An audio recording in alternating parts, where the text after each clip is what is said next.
Hello guys, कैसे हैं आप सब। मैं कंचन मैम आपके यूट्यूब चैनल वेद एकेडमी से। आई होप आप सब बहुत अच्छे होंगे, मस्त होंगे। आज आज आज हम जो करेंगे वह हमारा चल रहा है कंपाउंड इंटरेस्ट। अभी तक मैंने जो क्लास में आपको कराए थे वह क्वेश्चन थे ईयर पे, मतलब वार्षिक पे बात हो रही थी। 3 इयर्स पे बात हो रही थी, 4 इयर्स पे बात हो रही थी, 10 इयर्स पे बात हो रही थी। लेकिन कल जो मैंने क्लास में क्वेश्चंस कराए थे वह थे छमाई वाले 5 महीने वाले, 5 माह वाले। ठीक है, तो आज मैं वही कंटिन्यू कर रही हूँ। आज मैं त्रैमासिक पे भी बात करूंगी, जहां 3 महीने की बात की जाएगी, और उसमें एक नए कॉन्सेप्ट पे भी बात करूंगी, और मैं आपको वह समझाऊंगी भी, जब क्वेश्चन के जरिए 1 बाय 1 सारे आपको बताऊंगी। समझ में आ रहा है? चलिए हम स्टार्ट करते हैं आज के क्वेश्चन देखेंगे क्या है। Find the compound interest on rupees 10,000 for 1.5 year at 20% per annum. Interest is payable half yearly. यदि 10,000 रुपए पर एक साल आगे डेढ़ वर्ष में 20% प्रति वर्ष की दर से चक्रवृद्धि ब्याज ज्ञात कीजिए। ब्याज अर्धवार्षिक देय है। समझ में आ रहा है? देखिए क्वेश्चन में क्या कह रहा है हमें, अर्धवार्षिक मतलब आधे साल की बात की जा रही है। इसमें यहाँ पे 6 महीने की बात की जा रही है। यहाँ पे क्या बात की जा रही है, 6 महीने की। तो मैंने आपको बताया था जब बात अर्धवार्षिक पे हो तो क्या करते हैं, रेट को हाफ कर देते हैं और टाइम को डबल कर देते हैं। समझ में आ गया? जब क्या करना होता है, जब अर्धवार्षिक सवाल में जब अर्धवार्षिक की बात की जाए, मतलब 6 महीने की बात की जाए, तब हम क्या करते हैं, रेट को हाफ कर देते हैं और टाइम को डबल कर देते हैं। तो हम आज वही करने वाले हैं। देखिए रेट हमें दे रखी है 20%, तो 20 का हम हाफ कर देंगे, कितनी रह जाएगी, 10%। समझ में आ गया? और देखिए टाइम हमको जो दे रखा है 1.5 ईयर, तो हम क्या कर देंगे, 2 1 2 3/2, उसको क्या कर देंगे, 2 से मल्टीप्लाई। ठीक है, तो हमारे जो साल निकल के आएगा, जो टाइम निकल के आएगा, वह कितना निकल के आएगा, 3 वर्ष का। अब हमें बताना क्या है इसमें, चक्रवृद्धि ब्याज ज्ञात कीजिए। 3 साल का चक्रवृद्धि ब्याज की वैल्यू आपको मैंने बताई थी चार्ट के जरिए। जब 1 साल की बात ज्ञात की जाए, जब अगर 10% अगर आपकी रेट दे रखी हो, और बात की जाए 1%, 2%, 3%, 4%, तो मैं आपको दोबारा रिमाइंड करा दे रही हूँ, जब 1% की बात की जाती है, जब पहले साल की बात की जाएगी, तब हमारी रेट जो होती है वो सेम रहती है। लेकिन जब सेकंड ईयर की बात की जाती है तब 21% हो जाती है रेट। और उसके बाद जो चक्रवृद्धि ब्याज, फिर उसके बाद जब 3 साल की बात की जाए तो 3 साल में कितना हो जाता है, 33.1%। और जब 4 साल की बात की जाए तो 46.41। समझ में आ गया? मैंने आपको दोबारा चार्ट को रिमाइंड करा दिया है। जब 3 साल की बात की जाती है चक्रवृद्धि ब्याज में, तो कितनी वैल्यू होती है, 33.1%। मैं यहाँ पे निकाल के नहीं बता रही हूँ, मैंने आपको यहाँ पे डायरेक्ट बता दिया है, क्योंकि मैं प्रीवियस क्लास में इस चीज को समझा चुकी हूँ। अब देखिए हमें कितना दे रखा है, हमें रुपए दे रखे हैं 10,000 पर 3 साल का चक्रवृद्धि ब्याज। परसेंट से मैं ये 2 जीरो काट रही हूँ। समझ में आ गया? परसेंट से मैंने 2 जीरो काट दी, यहां मैंने पॉइंट हटाया, नीचे 1 ऐड कर दिया जीरो, ये जीरो से ये जीरो कट गई। देखिए कितना आ रहा है, 3310 रुपीस। तो कितना निकल के आ गया हमारा, चक्रवृद्धि ब्याज कितना निकल के आ गया है हमारा, 3310 option B is correct. Clear है? समझ में आ गया?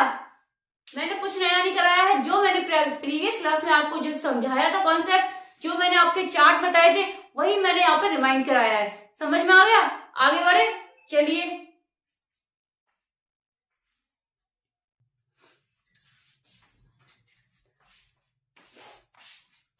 आगे देखते हैं क्वेश्चंस को। क्वेश्चन देखेंगे क्या है, calculate the compound interest on rupees 15,625 for 2 years at the rate of 12% PA, मतलब per annum, if the interest is compounded 8 monthly. इसमें देखिए क्या दे रखा है, इसमें दे रखा है 8 महीने की बात की जा रही है। अभी तक हमने जो भी मैंने क्वेश्चन कराया था उसमें 5 महीने की बात की जा रही थी, लेकिन यहाँ पे क्या बात की जा रही है, 8 महीने की। 12% वार्षिक दर से 8 वर्षों के लिए रुपए 15,625 की राशि पर चक्रवृद्धि ब्याज कितना है यदि ब्याज को 8 महीने पर संयोजित किया जाता है। देखिए सबसे पहले यहाँ देखिए क्या है, यहाँ दे रखा है टाइम कितना दे रखा है 2 वर्ष का, मतलब 2 ईयर का दे रखा है। समझ में आ रहा है, दो वर्ष का दे रखा है। 2 वर्ष का जब जे दे रखा है तो देखिए 2 वर्ष में कितने महीने होते हैं, सब बताएंगे मुझको। 2 वर्ष में कितने महीने होते हैं, 24 महीने होते हैं। देखिए बात की जा रही है यहाँ पे 8 महीने की, 8 माह की, तो क्या कर देंगे हम 8 माह का इससे डिवाइड कर देंगे, तो हमारा जो टाइम निकल के आएगा 8 × 24, तो हमारा कितना निकल के आ गया 3 बार। समझ में आ रहा है, 2 साल के लिए आपने पैसे दिए तो 3 बार का ब्याज लगेगा, मतलब 8 पर 1 महीने बाद 8 महीने बाद पर ब्याज लगेगा।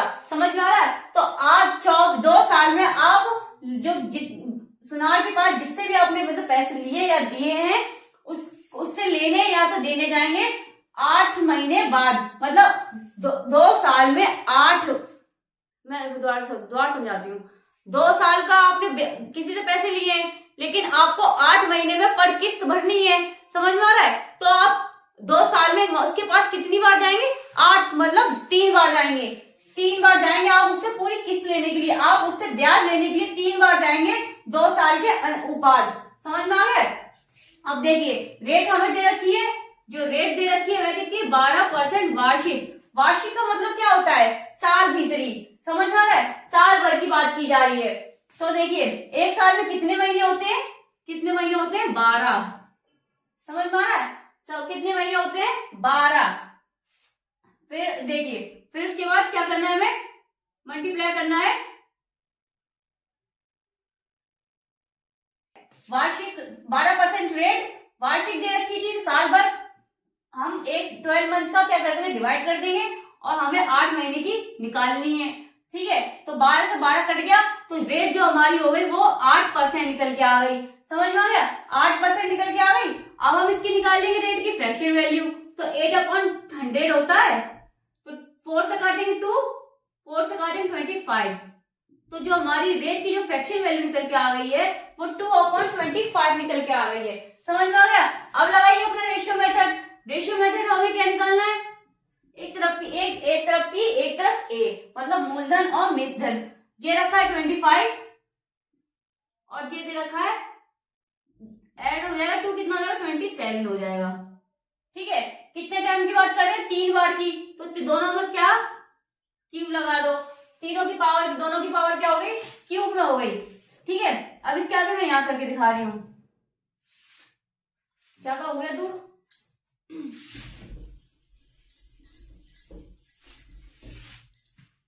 देखिए 25 का क्यूब और 27 का क्यूब। 25 का क्यूब कितना होता है 15625। अब इसका होता है 19683। समझ में आ गया। देखिए अब देखिए क्या करना है, हमें निकालना क्या है, दोनों का अंतर, मतलब ब्याज निकालना है। दोनों का क्या निकालना है, ब्याज निकालना है। तो पूछा गया है चक्रवृद्धि ब्याज कितना होगा, समझ में आ रहा है, चक्रवृद्धि ब्याज कितना निकल के आएगा, तो CI हमारा निकल के कितना आएगा, 13 में से 5 गए, चक्रवृद्धि ब्याज ही निकालना है। अब हमें क्या निकालना है, दोनों के बीच का अंतर निकालना है। तो 13 में से 5 गए, 8 बचेगा, ये बचा 7 में से 2 गए, 5 बचा, 6 में से 6 गए, 0 बचा, 9 में से 5 गए, 4 बचा। तो हमारा जो निकल के आ गया है चक्रवृद्धि ब्याज कितना निकल के आ गया है 4058, मतलब 4058। ऑप्शन देखेंगे, ऑप्शन में option B is correct. Clear है, सब बताएंगे, क्लियर है, समझ में आ गया अच्छे से ये क्वेश्चन। कुछ नहीं करना है हमको, पहले हमने 2 साल का टाइम था, 8 महीने की बात की जा रही थी, तो हमने 3 बार उसका निकाल लिया है। फिर उसके बाद हमने रेट में निकाला है, रेट में वार्षिक था तो 12 महीने होते हैं एक साल में, उसका हमने डिवाइड करके उससे 8 महीने में मल्टीप्लाई कर लिया। तो 8% की फ्रैक्शन वैल्यू होती है कितनी, 2/25। 25 से मामला 27 हो गया, दोनों में क्यूब लगा दिया, 3 साल की बात की जा रही थी, दोनों को क्यूब निकाला हमने, फिर दोनों का अंतर निकाला, तो उससे हमें निकल के आ गया चक्रवृद्धि ब्याज। समझ में आ गया? क्लियर है? अगर कोई डाउट तो बताइए। चलिए फिर आगे देखते हैं हम आगे क्वेश्चंस को। क्वेश्चन क्या है हमारा? Find the interest on ₹4,000 for 6 month at 12% per annum compounded quarterly. Quarterly का मतलब 3 महीने में। समझ में आ रहा है? जैसे कहते हैं क्वार्टरली के एग्जाम्स आ गए, हाफ ईयरली के एग्जाम्स आ गए, ठीक है, तो 3 महीने जो होते हैं जिसमें बात की जाती है 3 महीने की, वह हमारा क्वार्टरली कहलाता है। तो अगर रुपए 4,000 पर 6 महीने के लिए 12% प्रति वर्ष ब्याज दर के हिसाब से त्रैमासिक में बात की जा रही है, मतलब 3 महीने के रूप से संयोजित होने वाला ब्याज ज्ञात करें। समझ में आ गया? तो देखिए क्या दे रखा है? 12% रेट दे रखी है, 12% रेट दे रखी है, मतलब 12% वार्षिक दे रखी है। तो 12 वार्षिक में 12 महीने होते हैं, अपॉन 3 महीने की बात की जा रही है। तो यहाँ पे कितनी हमारी रेट बन के आ गई? वह 3% बन के आ गई। समझ में आ गया? जो हमारी रेट बन के आ गई वह कितनी बन के आ गई? 3%। अब देखिए यहाँ पे जो टाइम दे रखा है वह दे रखा है 6 महीने का। जो टाइम दे रखा है वह 6 महीने का दे रखा है, और हमारा जो हमें बात की जा रही है 3 महीने की, तो कितना आ गया हमारा टाइम? 2 वर्ष का निकल के आ गया है। समझ में आ गया? अब देखिए मैंने आपको बताया था जब 2 साल की बात की जाए और हमें चक्रवृद्धि ब्याज निकालना हो तो कौन सा फॉर्मूला लगाते हैं? 2 साल का चक्रवृद्धि ब्याज कौन सा होता है? 2r plus r square upon 100। तो r तो इसमें दे रखा है 3 और 3 स्क्वायर अपॉन 100। समझ में आ गया? तो कितना निकल के आ गया हमारा 2 साल का? 6 प्लस 9 0 0। तो 6 प्लस ये 2 0 हटाएंगे, यहाँ 2 0 ऐड होगी, तो 2 डिजिट के बाद पॉइंट लगेगा। समझ में आ गया? तो हमारा जो ब्याज निकल के आ गया वह कितना है? 6.09। अब देखिए कितने रुपए की बात हो रही है? 4,000 की बात हो रही है। तो 4,000 की बात की जा रही है और ब्याज हमें 6.09% है, तो परसेंट से मैंने 2 0 काट दिए, यहाँ मैंने पॉइंट आया, 2 0 यहाँ ऐड कर लिए। समझ में आ गया? 1 0 से मैंने ये 0 काटी। अब देखिए 4 नाम 36, 6 चौक 24, एक पॉइंट 1 0 हटाया तो पॉइंट लगेगा। समझ में आ गया? तो हमारा आंसर कितना आ गया है? 243.6। 243.6 option B. Option B is correct. Clear है? ये चीज मैंने जो प्रीवियस क्लास थी उसमें मैंने ये बताया है 2 साल पे जब चक्रवृद्धि ब्याज निकालना हो तो कैसे निकालते हैं? 2r plus r square upon 100। कुछ रिमाइंड हुआ? अब हम यहाँ पे 3 महीने की बात करेंगे। समझ में आ गया? चलिए आगे देखते हैं। चलिए अपने अगले क्वेश्चन को देखते हैं। क्वेश्चन देखिए क्या है? What will be the compound interest on 60,000 for 9 months at the rate of 20% annual compound interest if the interest is calculated on quarterly basis. 20% वार्षिक चक्रवृद्धि ब्याज की दर से 16,000 पर 9 महीने का चक्रवृद्धि ब्याज कितना होगा यदि ब्याज की गणना त्रैमासिक आधार पर की जाए? त्रैमासिक आधार पर मतलब 3 महीने पे की जाए। तो देखिए रेट हमें दे रखी है 20%, 20% दे रखी है, तो रेट हमें दे रखी है 20%, तो 20% पे 12 और 3। समझ में आ गया?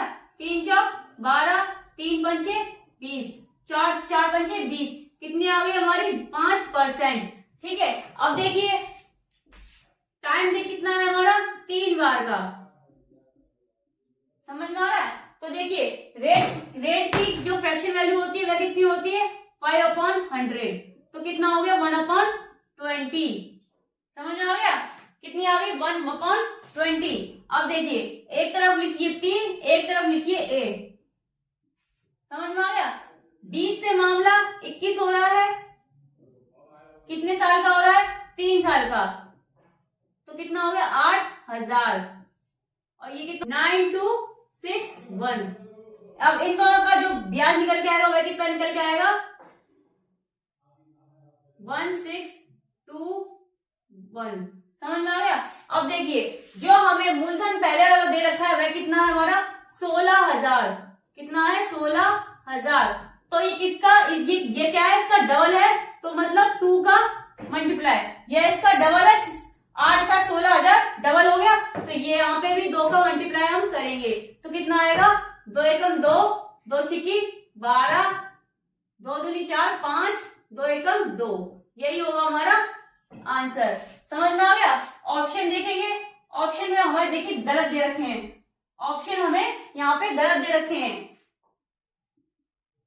इसका आंसर यही आने वाला है, option A is correct. Clear है, समझ में आ गया। ये थोड़ा सा मिसिंग था क्वेश्चन में, ऑप्शन थोड़े से गलत दे दिए थे, मैंने इसे बाद में देखा है करेक्ट कर दिया है। समझ में आ गया, ये आंसर क्वेश्चन समझ में आ गया। सब बताएंगे ये चीज समझ में आई। चलिए आज हम क्लास इतनी करेंगे, बाकी कल कंटिन्यू करेंगे। अगर आपको मेरी क्लास पसंद आई हो तो प्लीज लाइक करें, कमेंट करें, शेयर करें, सब्सक्राइब करें। Thank you.